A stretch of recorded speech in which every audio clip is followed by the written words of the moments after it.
Olá, bom dia. A notícia de frente desta terça-feira, dia 18 de agosto, está no ar. Vem com a gente, chega junto, participa, seja um dos nossos comentaristas.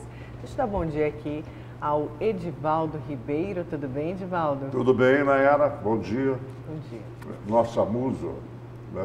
Nosso amigo por inteiro. Vê-la às 6 horas da manhã satisfaz os olhos de todos os telespectadores. Com a cara amassada.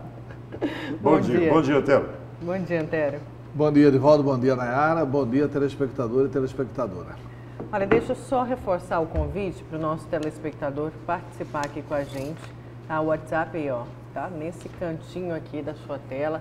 Participa aqui com a gente, manda a sua mensagem, comenta aqui os assuntos da Notícia de Frente, seja também um formador de opinião. E será que temos trânsito? Verônica Raquel, nossa editora, chefe, nossa chefe, né, Edivaldo? Ela é dura, né? A nossa editora é tão alegre, aí, né? Já colocou o trânsito pra gente, então. Temos aí a Avenida do CPA, perto dali do Hot Wheels, né? Entrada ali, um acesso que dá para o Parque das Águas, depois sentido centro. Trânsito ainda tranquilo e aí, ó, a câmera vai rodar, temos outro ponto. Aí agora temos a Miguel Sutil em cima do viaduto. A gente pode ver que o trânsito neste momento, 6h05, ainda é tranquilo. Ainda, olha ali, ainda é tranquilo o trânsito. E agora temos a avenida aqui, dá acesso ali à rodoviária, a Marechal Deodoro. Tranquilo também o trânsito. Essa imagem aí da rodoviária é importante. Essa é uma das maiores críticas que o governador Garcia Neto sofreu em Cuiabá. A rodoviária? Da rodoviária não, principalmente a ponte. O viaduto? O viaduto. Porque os jornais da época publicaram que absurdo fazer uma ponte dessa, cadê o rio? Ele fez um viaduto. Mas o viaduto, tanto esse viaduto aí, dá para a gente lembrar bastante, esse viaduto e o viaduto da Avenida do CPA ficou sem alça. Não há volta, não há retorno. Até hoje o viaduto do CPA está aí. Fizeram a trincheirona, só tem, você não volta, você não tem retorno. Olha o tanto de fumaça, Edivaldo. Esse viaduto da rodoviária, só para complementar, Nayara, esse viaduto da rodoviária, o segundo viaduto que foi feito a alça, foi feito no governo Roberto França. Aí, a alça foi feita no governo Roberto França. E no viaduto do CPA nós não temos a alça até hoje. Mas o pior viaduto que tem em Mato Grosso é o viaduto Walter Rabelo. Lá no CPA, lá no Tijucal. No Tijucal. Porque assim, quem vem de Rondonópolis para Cuiabá, é assim, para cá, para a esquerda está a Fernando Corrêa, né? Exato. Mas se você quiser ir para a esquerda, você tem que ir pela direita. O Tijucal está para a direita, né? Mas se você quiser ir pela direita, você tem que ir pelo centro. Não, vou dizer uma coisa para você. E aí, o centro, se você quiser ir para o centro, você tem que ir pela esquerda. Aí que você entra e pega a Arquimedes Pereira Lima. Um amigo meu que é uma coisa assim, eu queria entender os engenheiros. Você tem razão. Um amigo meu, que chega aqui, eu sempre dou uma volta, vou agora para o lado dos condomínios e tal, mostrando Cuiabá. E ele disse, pô, o engenheiro aqui, esse faz duas paralelas se encontrarem. E é verdade. O viaduto do Tijucal, duas paralelas ali se encontram. Se cruzam, as paralelas se cruzam. É verdade. Olha, temos uma imagem linda ao vivo também. Olha isso, gente. De quem são essas imagens? Valdeir Moraes, arrasando logo cedo, hein, Valdeir Moraes? Parabéns. Ele só tem um defeito, é palmeirense. Mas olha que imagem linda. Aqui está 3-1 hoje, hein, Valdeir? No aeroporto de Várzea Grande, a equipe do Bruno Pinheiro aí fazendo esse registro maravilhoso através das lentes de Valdeir Moraes. Lindo, hein? Uma imagem, sol vermelho. A imagem é espetacular. Espetacular. Mais drástica, né? Por conta da fumaça. Fica desse você vê que o nosso sol, que sempre foi lindo, você vê que pelo alambrado que tem ali, o Valdeir buscou a melhor imagem. Buscou a melhor imagem. Está lá a melhor imagem. Mas ofuscada ainda ofuscada, ela poderia ser bem mais clara se nós não tivéssemos essa fumaça.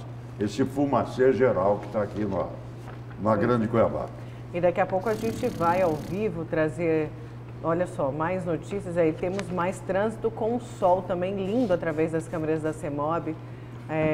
Aí perto do Parque Mãe Bonifácia, na Miguel Sutil ainda. A rotatória que dá acesso ali ao Centro de Eventos do Pantanal também. Trânsito tranquilo, ainda muito cedinho, né? Daqui a pouco fica difícil andar em Cuiabá, gente. É verdade. A gente já... É verdade, Nayara, que nós vamos ter frio de 7 graus aqui? Vai, parece que vai. Diz Viu? que Segundo Paula Nobre... Quinta-feira. Quinta-feira? Não, estava falando de 11 graus. 11 graus, 12 e 11. Mas em vai Cuiabá? Cuiabá. Em Cuiabá. E chuva, inclusive. Não tem previsão de chuva, Bom, parece. eu vou te dizer, o site PNB Online publicou a previsão do clima-tempo, que é Então, chuva na Na quinta-feira, quinta-feira. com queda de temperatura e frio. Beleza. Pode a previsão do tempo errar, Chuva. tomara que acerte. Tomara que chova aqui e chova no Pantanal. Exato, principalmente no Pantanal, né?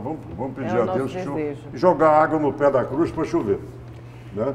Gente, olha só, vamos começar essa edição de terça falando sobre as eleições municipais, porque o Tribunal Superior Eleitoral preparou uma campanha que busca incentivar a inscrição voluntária de mesários e garantir que o trabalho no dia da votação ocorra com toda a proteção necessária para reduzir os riscos da contaminação. Quem mostra pra gente é a repórter Seme Mawad. Os mesários têm papel importante durante as eleições. São eles que garantem a segurança e o sigilo do voto. O Tribunal Regional Eleitoral deve convocar pelo menos 32 mil mesários em Mato Grosso.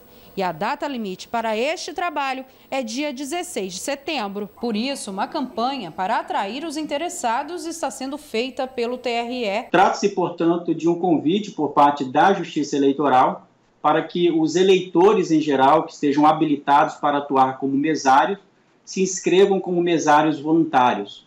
O processo é basicamente simples. O eleitor pode acessar a página do TRE, numa aba chamada Portal do Mesário. Ali ele vai fazer o seu registro, a sua inscrição como mesário voluntário, ou até mesmo através de um aplicativo chamado e-Título. Essa informação, esse cadastro vai para o juiz eleitoral e, de posse dessa base de dados, no momento oportuno, o cartório eleitoral vai enviar uma informação, uma comunicação a esse eleitor com relação a treinamento e outras informações para o trabalho dele. O trabalho do mesário no dia das eleições não é remunerado. Ele recebe apenas auxílio alimentação e 2 dias de folga por cada dia trabalhado na função e outros 2 dias de folga para cada treinamento realizado. Ela vai acessar o site do Tribunal Regional Eleitoral do Mato Grosso. Ali existe um link para o cadastro de mesário voluntário. Ele vai colocar o número do seu título e outras informações que são solicitadas. Essas informações serão remetidas automaticamente ao juiz eleitoral, onde esse eleitor tem a sua inscrição eleitoral, e, sendo aprovado pelo juízo eleitoral, esse eleitor receberá uma comunicação por parte do juízo com informações sobre a data do treinamento e outros cuidados necessários para a atuação dele no dia do pleito. Se for convocado, o mesário tem a obrigação de trabalhar no pleito. As eleições estão marcadas para o dia 15 de novembro e este ano, diante da pandemia, o pleito vai ser um pouco diferente do que já é tradicional. Tudo para garantir a saúde de profissionais e eleitores. A Justiça Eleitoral, ela vai fornecer todos os equipamentos necessários para a atuação. O mesário que vai atuar na eleição, ele vai receber máscara com tripla especificação, ou seja, com 3 camadas de tecido. Ele vai receber também as proteções de face shield para fazer uma proteção maior para ele. Vai receber álcool em gel. Haverá marcações muito específicas em relação ao local de trabalho, onde essas pessoas devem trabalhar naquele dia. E também todos os cuidados para evitar aglomerações, sem maiores cuidados no dia da eleição. Pois é, todo mundo se reinventando este ano para poder acontecer o pleito, não só o TRE com as medidas de segurança, mas a população também e os candidatos, como a gente falou ontem aqui. O mundo está se reinventando, né? A Convenção dos Democratas dos Estados Unidos foi ontem? A primeira convenção. A primeira data, né? de convenção. Que são realmente atos muito festivos, muito comemorados pela democracia americana, pela internet, pela rede de computadores. Pelo virtual mesmo. Né? Virtual. A dos republicanos também já está confirmado que vai ser assim. Então, novos tempos. Né? Novos tempos. Você que é um estudioso da política universal, né? O que representa essa eleição dos Estados Unidos tão competitiva, tão parelha? Ou até nos últimos tempos nós não tivemos, não me recordo a história pela memória, se um presidente não se reelegeu no mandato. Já teve. Né? Já teve presidente que não se reelegeu e o presidente que foi, ao longo do mandato, o grande favorito da reeleição, ele está atrás nas pesquisas. Ele está 8 a 12 pontos atrás do Joe Biden, que foi vice-presidente do Barack Obama, né? Uhum. E o Biden conseguiu unir os democratas e ter apoio de alguns republicanos. E o que está derrotando o Trump lá? A forma como ele tratou a pandemia. A economia americana caiu, tudo bem, mas a economia vinha bem antes da pandemia. Uhum. Entendeu? E assim, o que está pegando para valer é a forma desrespeitosa como ele tratou a pandemia. Algo assim, parecido com aqui, né? Mas a população não interpretou então da mesma forma aqui. Porque nas pesquisas o presidente Jair Bolsonaro, durante a pandemia, teve a popularidade em alta. Ao contrário, então. Não temos a eleição ainda, vamos ver na Não, mas não tivemos uma pesquisa mas vamos ter a eleição daqui a pouco. Não, a eleição para a presidência é 2022. 2022, então. Daqui a pouquinho, 2022 está bem aí. Temos 2 anos, mas as eleições municipais já podem refletir alguma coisa. Sim. Não, a eleição municipal não, porque e o presidente... Senado aqui também, né? O presidente não tem nem candidato. E a atenção maior tem que ser do eleitor local, né? Porque os problemas estão aqui, né? Sim, aqui tem que ver quem que elege para prefeito, exato, né? Vamos ver, aguardar. Aqui ainda a gente tem, pelo menos, uma discussão pequena com relação a essa eleição extemporânea do Senado, né? O presidente pode se manifestar, ou pelo menos teria dito numa manifestação que seria a favor da candidatura da Coronel Fernanda. Então, ele convocou a Coronel Rúbia Fernanda, ele chamou a Coronel Rúbia Fernanda lá no Palácio Alvorada. Para dizer que ela seria candidata dele. Sim, ele convocou ela para ser candidata, para ser a candidata dele. Uhum. E agora há muita discussão com relação a isso. Né? Estão organizando dossiês contra ela, etc e tal, mandando lá. Estão tentando pegá-la pelo Wanderson, que é marido, que também é tenente-coronel. Ela é coronel, ele é tenente-coronel. Ele foi candidato pelo PV numa área de oposição nas eleições passadas. Eu gostaria de saber que uma coisa tem com a outra, você entendeu? Não, olha, como é um governo dirigido por fofocas, né? O governo Bolsonaro é movido a mentiras, né? O cara mente e tal, e ele decide de acordo com o vento da mentira, né? Então, pode ser que qualquer coisa mude, né? Biruta do aeroporto não muda com o vento? Então. Mas aqui é o seguinte, né? A gente tem que parar para pensar que a eleição não pode ser movida a fuxico ao acaso, né? Ao acaso. Eu acho que deveríamos discutir coisas sérias na eleição, para que o eleitor pudesse tirar conclusões. Agora aqui não, como diz o cuiabano, que é futico, que é futrico, que é não sei o quê, e esquece de chegar ao eleitor. Olha, gente, vamos então com o repórter Bruno Pinheiro, já que a gente está falando das pautas nacionais. Vamos com o repórter Bruno Pinheiro, porque o governador Mauro Mendes e o ministro do Meio Ambiente, Ricardo Salles, farão hoje um sobrevoo na região atingida pelos incêndios no Pantanal. E o Bruno traz mais informações para a gente, não é isso, Bruno? Bom dia.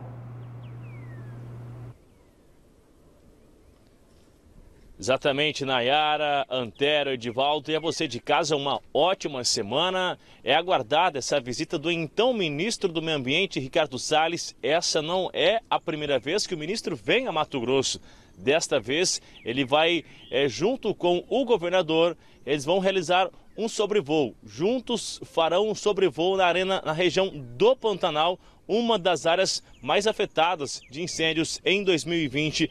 Na verdade, nos últimos dias que vem aumentando esse combate. Juntos, eles também visitarão em loco sobre essa operação Pantanal 2, um investimento orçado em aproximadamente 22 milhões de reais, envolvendo várias autoridades, várias instituições. Então, essa visita é aguardada. Segundo a assessoria, após esse sobrevoo, por volta de 2 horas da tarde, o ministro vai atender os jornalistas e algumas medidas serão anunciadas juntamente com o governador Mauro Mendes.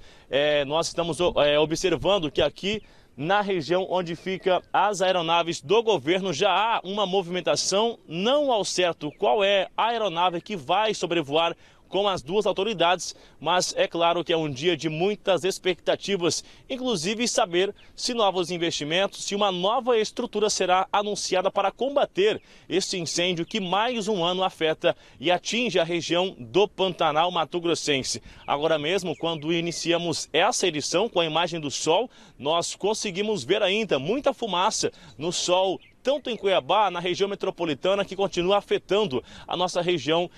Isso, é claro, que é a origem de muita fumaça, de muito fogo que continua. E isso chama a atenção realmente do ministro do Meio Ambiente e não só dele. Já é um assunto internacional que vem ganhando as redes sociais e também em todas as emissoras. Então, aguardamos que seja um dia realmente um dia com muitas expectativas, né? E com respostas otimistas em relação a esse combate. O que nós sabemos que essa já é uma cena rotineira, que todos os anos isso acontece e que é necessário estudar uma medida a fim de que todos os anos, nesse mesmo tempo, já tenha uma estrutura disponível, assim, atendendo e reduzindo este foco de incêndio. Nayara, Edivaldo, Antero, eu volto ainda nesta edição com mais informações, inclusive sobre o caso Isabelle, que tem novidades nesta terça-feira. Até já. Obrigada, viu, Bruno, pelas suas informações. E hoje tem reconstituição, né, do caso Isabelle, por isso que o Bruno volta daqui a pouco para falar aí como que vai ser todo esse esquema de reconstituição. Mas uma solicitação da defesa, do Ulisses Albanedo, eu não sei se a menina que supostamente atirou não participa da reconstituição, dessa primeira reconstituição. Ela não é o polo ativo dessa ação? Ela não deveria participar? Ou ela está escudada na lei? Eu não sei disso, mas é o seguinte, a solicitação do advogado não significa que vai ser atendida, né? Já foi atendida. Já foi atendida. Ela não participa. Não vai participar, né? Ela não participa da reconstituição. Uma prova provada que nós teremos outras reconstituições na convocação da menina. Né? Mas aí pega uma pessoa da mesma idade e tal. E faz, quero saber seu destaque, Antero, para hoje. Olha, meu destaque é o seguinte, Jaime e Júlio querem expulsar Mauro Mendes do DEM. Consegue ainda esse ano, antes das eleições? Estão tentando botar o Mauro Mendes para fora na marra, né? E depois eu explico por que isso. Quer dizer, então, e eu vou deixar uma pergunta para o seu comentário. E o governador Mauro Mendes se sujeita a isso? Olha, eu acho... Mas é para o comentário. Deixa para o seu comentário. Responda ao longo do seu comentário. Eles estão querendo empurrar o Mauro Mendes para fora do DEM. Então essa responda é a grande verdade. ao longo do seu comentário. E você, Edivaldo Ribeiro? Eu gostaria de falar de uma coisa mais amena. Gostaria de falar de esportes. Né? O celeiro que nós temos aqui, se tivéssemos apoio institucional, mais um menino que era de Tangará com 17 anos, hoje joga, é um oposto no vôlei, joga no Cruzeiro de Belo Horizonte, foi convocado para a seleção brasileira. A exemplo de tantos talentos que nós tivemos aqui no estado, num trabalho singular, individual, de São José do Quatro Marcos, que revelou para o atletismo brasileiro e mundial uma série de atletas que foram depois pensados na época do Funilense, campeões internacionais que foram feitos aqui, forjados aqui. Ana Kemi de Sorriso na seleção brasileira, também no vôlei. E nós não temos nenhuma bolsa atleta para segurar esses talentos ou fazer um time de vôlei, um time de basquete, atletismo e o próprio futebol, para que a gente tivesse a volta, né, para que tivéssemos povoado a Arena, o AI-Sim Tocantins e o interior, de uma maneira geral. Assim que assumiu a Secretaria de Esportes, o Beto 2A1, que agora é o substituto do Allan Kardec lá na Secretaria de Esportes. É secretário de governo, né? Ele está acumulando a Secretaria de Governo e a Secretaria de Esportes. Ele anunciou a volta do Bolsa Atleta. Pois é. Quer dizer, que foi um programa que o Mauro Mendes manteve quando era prefeito de Cuiabá. A Prefeitura de Cuiabá, sob a gestão do Mauro Mendes, teve o Bolsa Atleta. E agora está dizendo que vai ter o Bolsa Atleta também no Estado. Vai retornar. A prova aprovada que matéria-prima nós temos. Matéria-prima nós temos. É só trabalhar essa matéria-prima. Olha, vamos aqui, a participação do telespectador via o WhatsApp, falando das queimadas. O Ismael, lá do Guanabara, fala o seguinte: essa questão do fogo destruindo nosso Pantanal, o governo não faz nada, entra governo, sai governo, e todo ano essas queimadas. Tinha que ter leis mais rígidas para punir quem coloca fogo no plantio e fazer o toca-fogo e também colocar aí para fazer o plantio de árvores. Nossos governantes também não fazem prevenção, sabe que todo ano é a mesma coisa. Aí tem mais gente aqui. Bom dia, bancada. Queria saber por que Antero, por ser um bom político, ele não se candidata ao Senado ou à Prefeitura. Abraço, Nayara. Antero não deixa de dar uma cartada dele anti-Bolsonaro. Enquanto isso, Bolsonaro só cresce e aumenta a popularidade. Bolsonaro cresce não é por causa dos meus comentários. Bolsonaro cresce porque ele parou de falar. Entendeu? Quanto menos Bolsonaro É uma falar, estratégia, né? É uma estratégia. É uma estratégia. Entendeu? Se ele calar a boca, ele melhora mais. Depois que ele se aproximou do Centrão, ele parou de falar. ele Por cresceu. orientação dessas cobras criadas aí. Hoje os grandes orientadores do Bolsonaro são Michel Temer, que é convidado para ir lá no Líbano. De honra. De honra. Mesmo estando com situação jurídica proibido de viajar para o exterior, Bolsonaro quer que ele represente o Brasil no Líbano. Já foi. Porque ele é libanês. Teve autorização especial. Até um gesto elegante do presidente da República, né? Mas ele é orientado hoje pelo Centrão. A mudança praticamente radical do presidente Bolsonaro foi depois dessa aproximação com o Centrão. Eu queria só dar um pitaco, Ismael do Guanabara, né? Sobre as queimadas. Sobre as queimadas. Eu acho que o Ismael, é um homem. Nenhum governante é onipresente para proibir que o cidadão coloque fogo ali. Nós temos que ter leis severas, realmente, de acero, uma distância entre uma fazenda e outra, para evitar esse tipo de coisa. Mas aqui no Pantanal, as centelhas que são lançadas para bem longe do foco principal, é que ocasiona isso. Vem o vento, joga uma centelha, e com essa seca que a gente está vivendo, é pedir para colocar fogo. No Pantanal é a situação mais explosiva de Mato Grosso. Em todas as outras áreas eu concordo com o comentário dele. No Pantanal, alto lá. Porque no Pantanal, uma coisa sui generis o Pantanal, não, né? pode ter combustão espontânea. Depois que o Sesc teve a estupidez de achar que estava defendendo o meio ambiente e retirar o gado do Pantanal, ele tirou o pisoteio do Pantanal sobre o capim e aí formou uma cega. Uma cega é aquele capim grande e seco. Que dá combustão. Que dá combustão espontânea. Então, assim, que dá combustão espontânea é o seguinte: pega fogo sem ninguém colocar. Exatamente. Exatamente. Gente, vamos para o intervalo? Você namou direito hoje, que eu estou sentindo? Como? Você namou direitinho? Dormiu direitinho? Sim, graças a Deus. Então, uma mãe nunca dorme direito, na verdade, né? Então falou. Edivaldo. Esse Vitor era danado, né? Mãe nunca dorme direito, nunca mais. Não falar mal do Vitor, não vou defender o Vitor aqui. Gente, vamos para o intervalo. Na volta a gente vai falar do caso Isabelle Ramos. Tem novidades, tem reconstituição para hoje. Vamos falar também da Covid, viu? E tem assunto ali da Assembleia Legislativa, uma Covid mal curada do presidente da L, o deputado Eduardo Botelho. A gente já vai falar sobre isso daqui a pouco.